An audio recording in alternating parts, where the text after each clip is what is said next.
Did you know that the ancient Egyptians were probably as vain as modern humans? Did you know that there was a female pharaoh?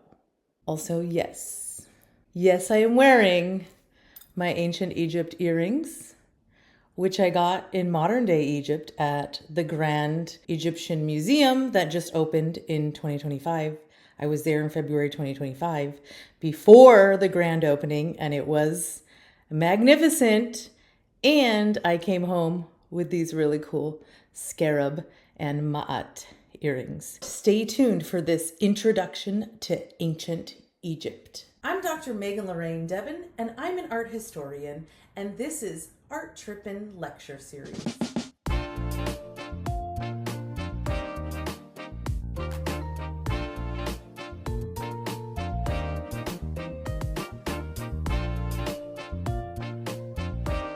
Hi, I'm Dr. Megan Lorraine Debin, and this is Art Trippin.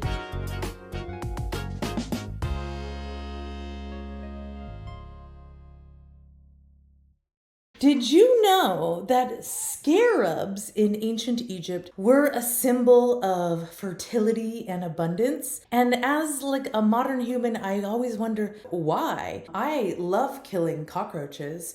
Why would somebody love these little beetles so much? I learned when I was in Egypt, the Nile River has seasonal flooding, so the level of the water goes up and down. And because of that, there's a lot of nutrients in the soil around the banks of the Nile. There's a moment in the year when the scarabs come up. They kind of live underground and they come up out of the soil.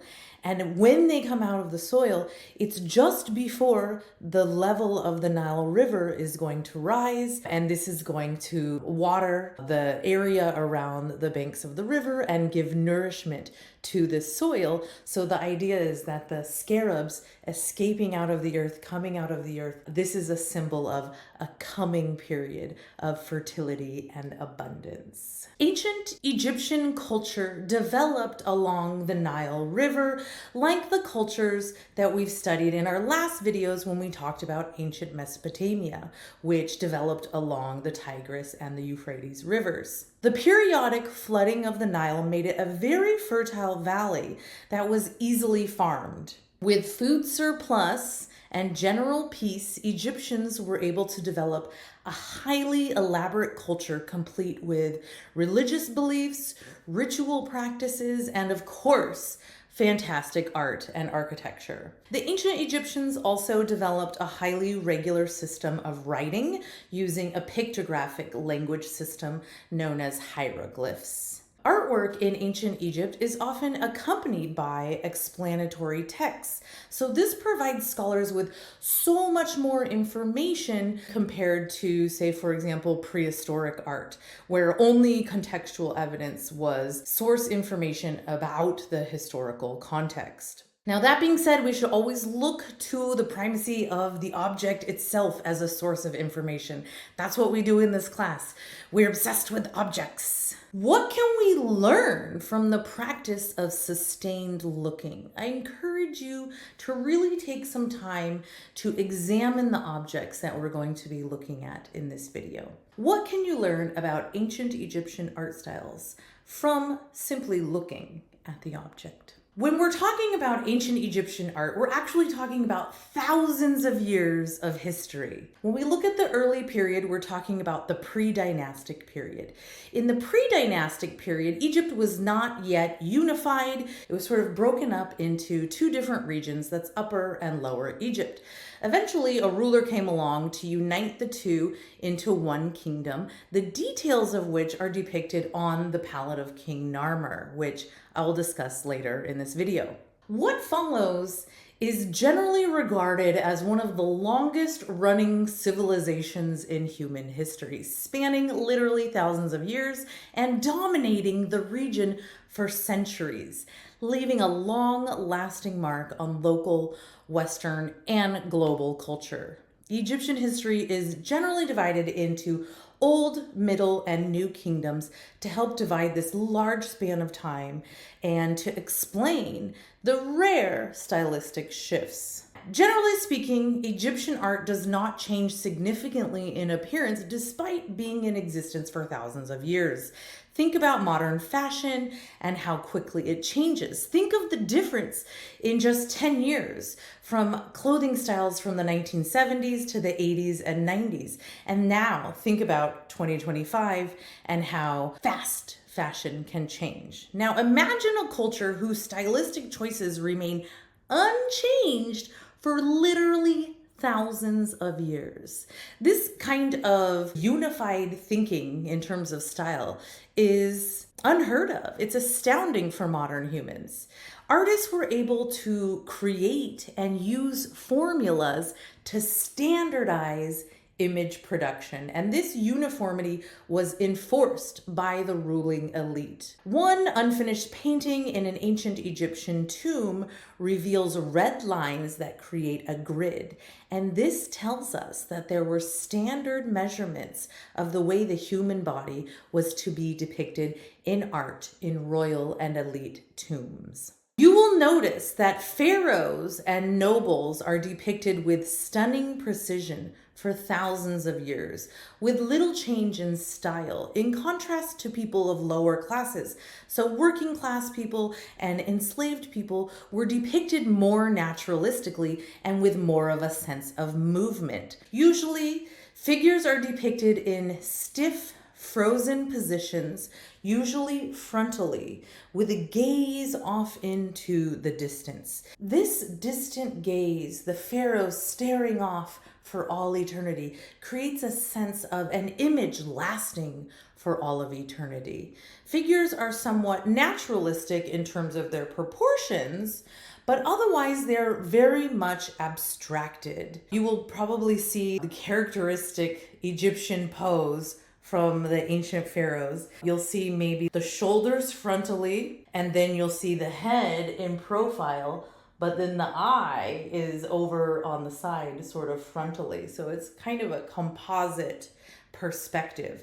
You'll also usually see the torso is twisted and the shoulders are depicted frontally. So this is sort of a twisted perspective. This stiff formality will be a really stark contrast to the liveliness that we will see later when we look at Greek Hellenistic art. But it doesn't mean that ancient Egyptians did not know how to depict people naturalistically, because we can see in the tomb paintings that lower class people are depicted in a much more naturalistic manner, so that this really codified, really strict way of depicting the human form was reserved to pharaohs and other nobles. Now, I keep saying that Egyptian art doesn't change for thousands of years, but there's always an exception to the rule.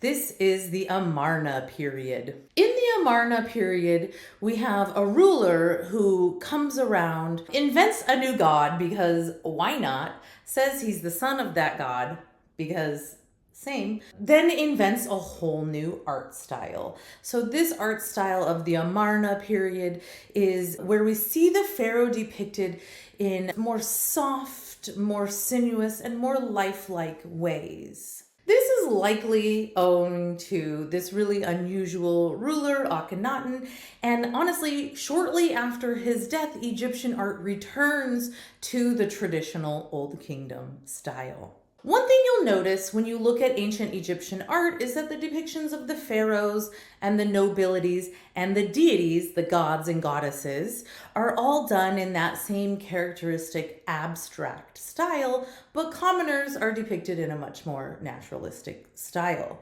When you see attendants, assistants, working folk, in general in the art, they're depicted rather realistically in terms of anatomy, body positioning, and proportions. So this means that the abstract style that's used by the elites was a deliberate choice. It wasn't an accident. It wasn't because Egyptians didn't know how to depict a figure naturalistically. It was a deliberate choice, almost like branding for a business. To visually separate the common people from those with elite status. These are aesthetic choices that are made for calculated reasons that hold a great deal of political significance. And this abstract style communicates ideas about power in the ancient world. We see a similar concept when we look at ancient Mexico, where, for example, the Maya elite practiced cranial manipulation to visually link the Maya dynasties,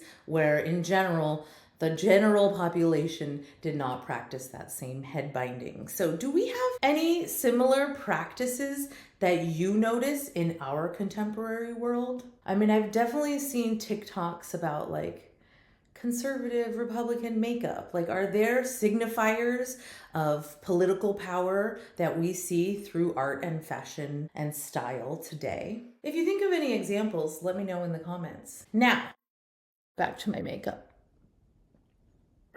I told you that the ancient Egyptians did wear eyeliner, and that is a fact. And we know this because we have lots of evidence of this. We have the makeup palettes themselves, and we have a long tradition, even in contemporary Egypt, of people using this kohl for eyeliner. Let's get to the most iconic and also impractical eyeshadow and eyeliner palette of all time, the palette of King Narmer. I'm very spoiled, and I was lucky enough to see the palette of King Narmer in person earlier this year at the Egyptian Museum in downtown Cairo.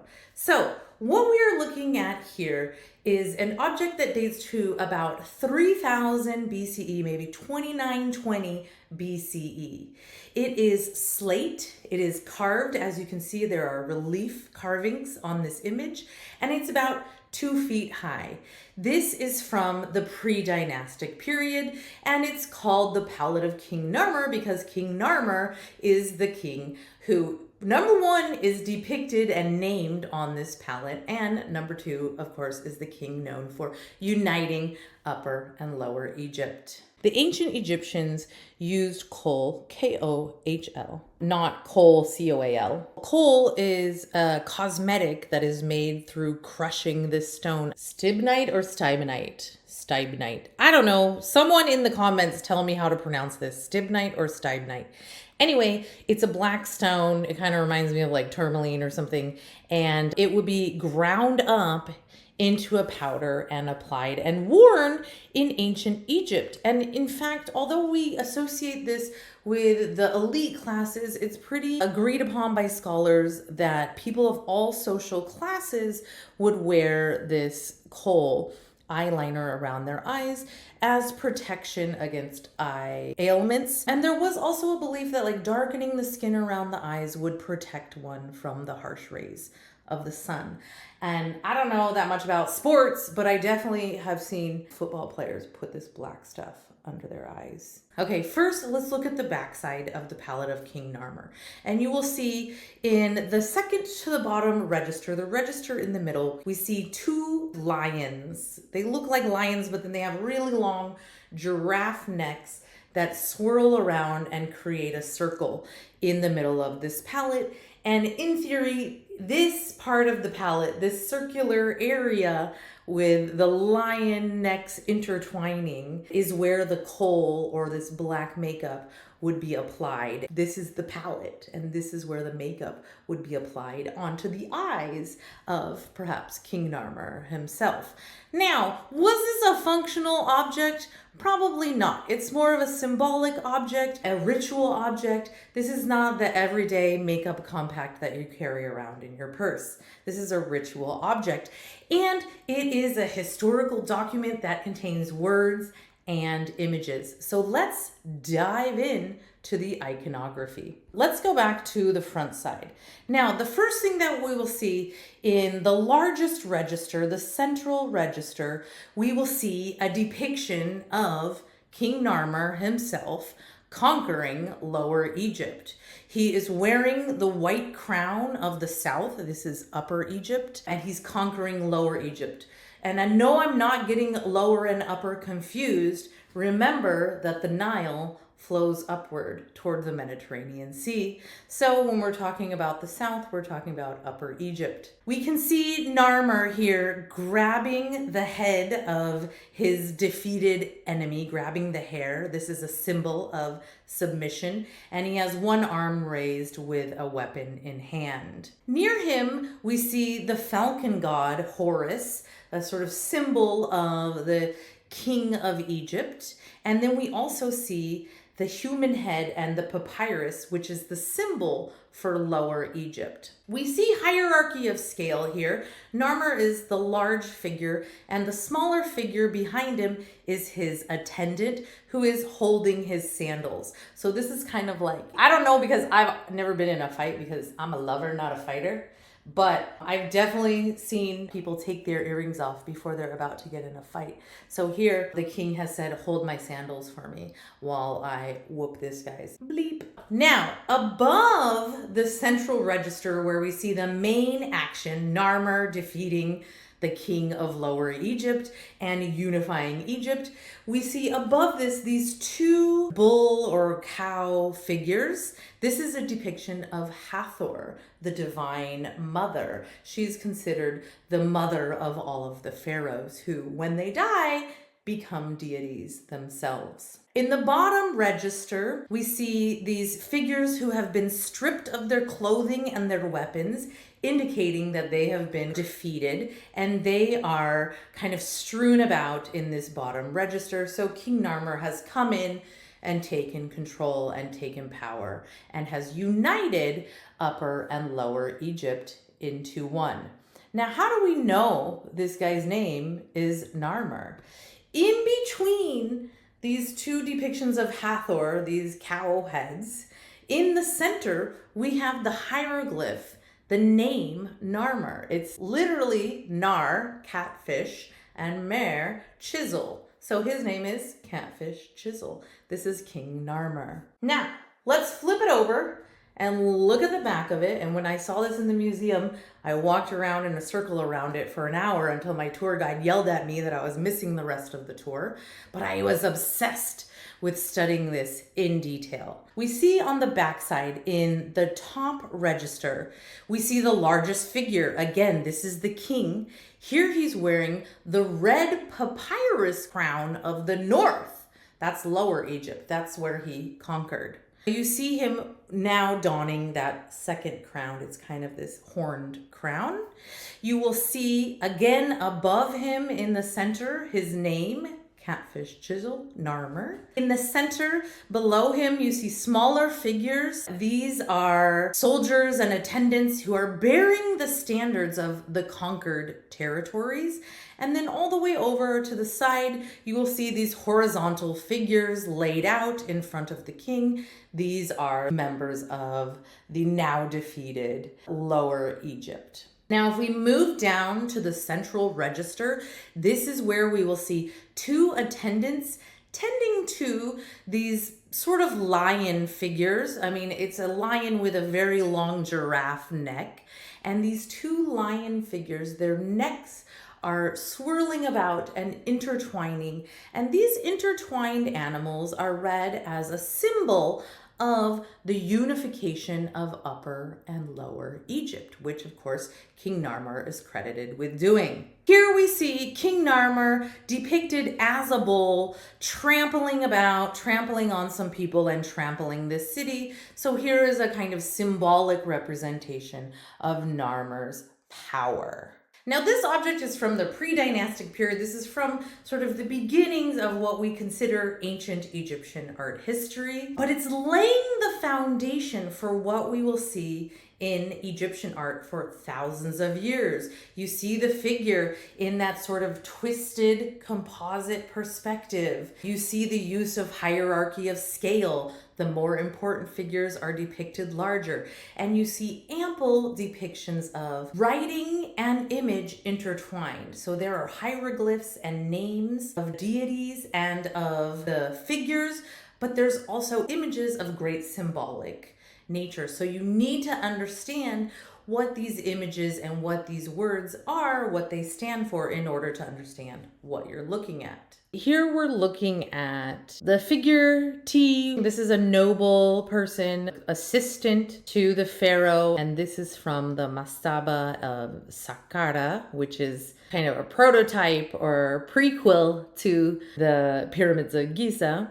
Here we see T watching a hippopotamus hunt, and this is where we can very clearly see that artistic canon, that artists are basically creating a grid, almost like graph paper, and there are really standardized proportions for, this is how large the head is, this is how many squares the shoulder should be. So there's a very detailed depiction of what the artistic canon is in ancient Egypt. So hopefully this gives you a good introduction to the art of ancient Egypt. And if you want to know more, stay tuned for the next video in which I talk about the woman pharaoh Hatshepsut. As always, if you like this video, please like, subscribe, comment below of what you want to see, and stay tuned for more. I'm Dr. Megan Lorraine Debin, and this has been Art Trippin, the lecture series.